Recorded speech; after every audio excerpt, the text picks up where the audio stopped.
Hello Mario Booster, selamat datang kembali di channel Mario Angelo. Dalam episode review kali ini, sepertinya kita sudah bisa membahas mengenai post credit scene dalam film pembuka MCU fase kelima, yaitu Ant-Man and the Wasp: Quantumania. Mantap. Oh ya, tapi buat kalian yang belum nonton filmnya, mending jangan nonton video ini Pak ya, karena video ini akan berisikan berbagai macam spoiler dari Ant-Man and the Wasp: Quantumania ini. Jadi gua sarankan yang belum nonton filmnya di bioskop. Habis itu kalian bisa kembali ke video ini untuk melihat detail apa aja yang kita temukan untuk post credit scene Quantumania ini. Tapi kalau kalian udah nonton filmnya, yuk langsung kita bahas mengenai kedua post credit scene dalam film Ant-Man and the Wasp: Quantumania. Mantap. Oke, sebelum kita lanjut ke video ini, jangan lupa tekan tombol subscribe, karena kalau kalian tekan tombol subscribe dan like video sebanyak-banyaknya, dan juga share video ini ke teman-teman kalian, maka gua akan lebih semangat lagi buat video untuk kalian. So, mari booster, let's break down this video.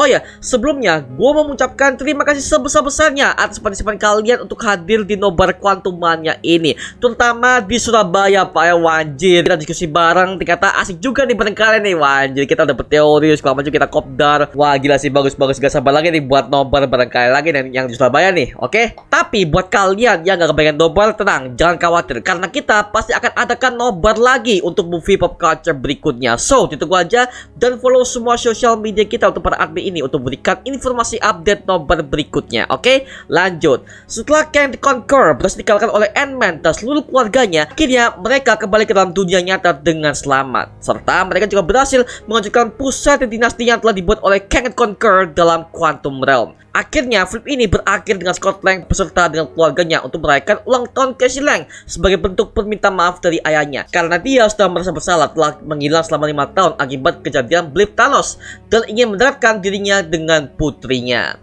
Nah, di dalam film Quantumania ini terdapat dua post credit scene yang siap menggetarkan hati para fans nih. Oke, kita akan bahas satu persatu. Nah, post credit scene pertama alias mid credit scene ini menciptakan sebuah perkumpulan dari semua varian Kang the Conqueror yang mereka semua beragam sekali dari berbagai macam multiverse dan timeline Marvel, yang dimana mereka disebut sebagai The Council of Kang.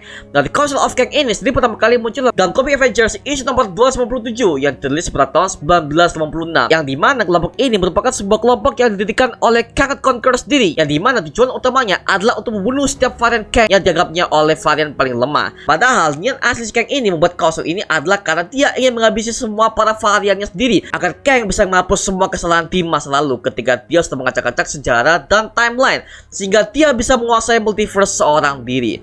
Tapi ternyata Kang versi utama ini telah dimanipulasi oleh Immortus, yaitu salah satu varian versi tuanya, karena nanti di masa depan dia tetap akan menjadi Immortus. Dalam Council of Kang sendiri juga ternyata gak hanya varian Kang aja dalam bentuk manusia, tapi ada juga dalam bentuk alien, hewan tapi tubuh manusia, dan juga makhluk aneh yang lainnya, yang memang mereka ini adalah varian Kang dari multiverse Marvel yang tak terbatas jumlahnya. Makanya itulah asal kenapa semua varian Kang ini banyak banget di Council of Kang di versi MCU ini Pak ya.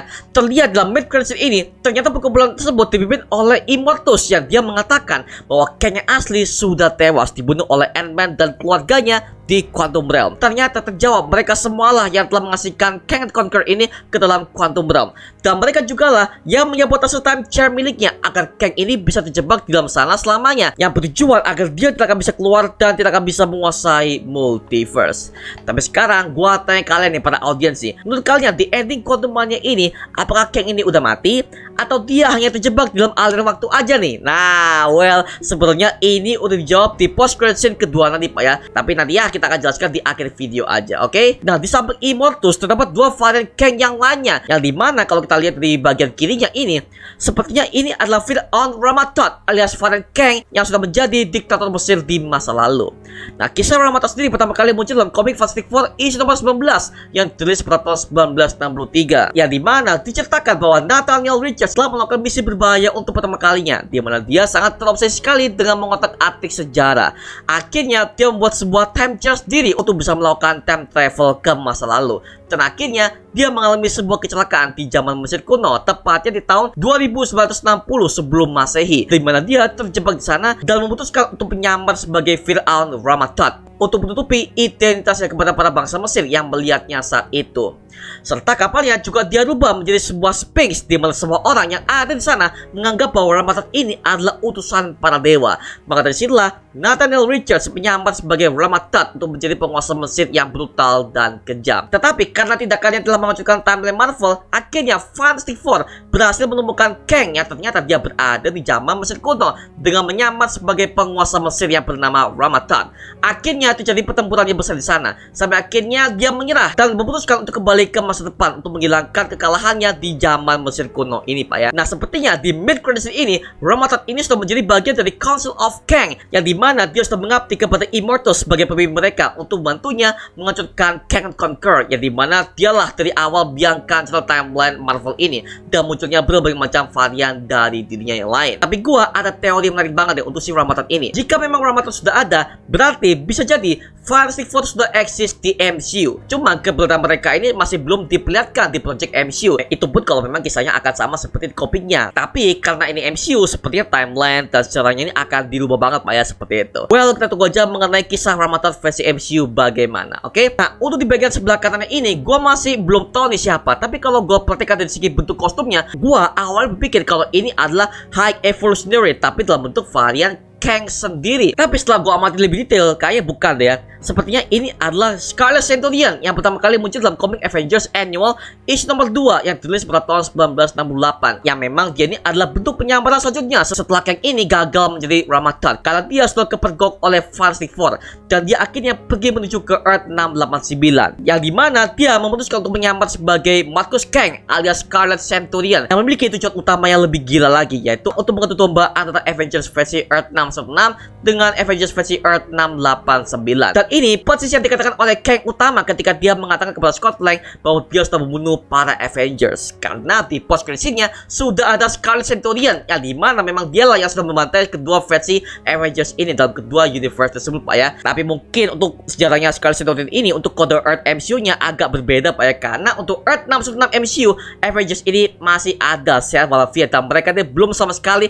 bertemu dengan Kang the Conqueror, Pak ya, seperti itu ya. Sepertinya di mid-credits elemen ketiga ini Scarlet Centurion ini sudah bergabung dengan Council of Kang. Kemungkinan dia bersadar bahwa apa yang telah dilakukannya ini salah dan dia kemudian membantu Immortus untuk menangkap varian utama mereka, yaitu Kang yang asli, dan mereka mengasihkannya ke dalam Quantum Realm.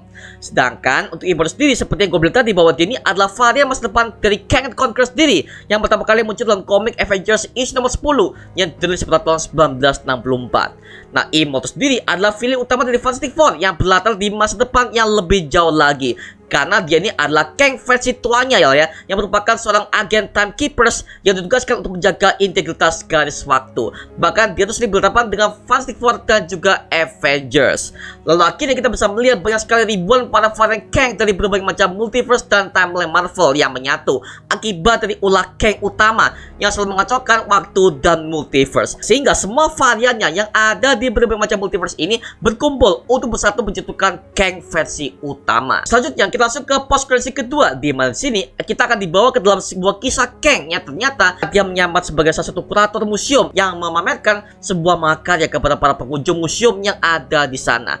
Yang ternyata di sana ada si Loki dan Mobius yang melakukan misi penyamaran untuk mencari keberadaan Kang the Conqueror. Nah, ini nyambung ke ending Loki episode 6, di mana kita tahu bahwa setelah kematian He Who Remains, Kang akhirnya terlahir dan kepemimpinan TVA sekarang berada di tangan Kang the Conqueror. Tapi sepertinya dalam adegan tersebut, Loki sepertinya ngomong kepada TVA bahwa Kang itu berbahaya dan dia akan menjadi ancaman bagi semua multiverse Marvel. Karena si Loki ini dapat informasinya dari He Who Remains sendiri. Ditambah lagi saksinya yang melihat itu cuma Loki dan Sylvie doang. Nah, setelah Sylvie nggak ada, makanya Loki lah yang akan menjadi setan utama untuk Loki season kedua ini, Pak ya. Makanya di sini season keduanya kayaknya si Loki ini disuruh oleh TVA untuk membuktikan dan mencari tahu di mana keberadaan Kang the Conqueror dengan dibantu oleh Mobius dengan cara menyusuri setiap timeline yang ada di dalam multiverse Marvel. Dan kebetulan dari sini ini kita lihat Loki dan Mobius ini memakai jas dan kostum ala tahun 1800-an, Pak ya, dan mendapati bahwa Kang ada di sana dengan wujud yang berbeda. Nah, menurut kalian apakah ini adalah Kang the Conqueror versi utama yang untuk dikalahkan oleh Ant-Man di Quantumania, atau justru ini adalah varian Kang yang lain?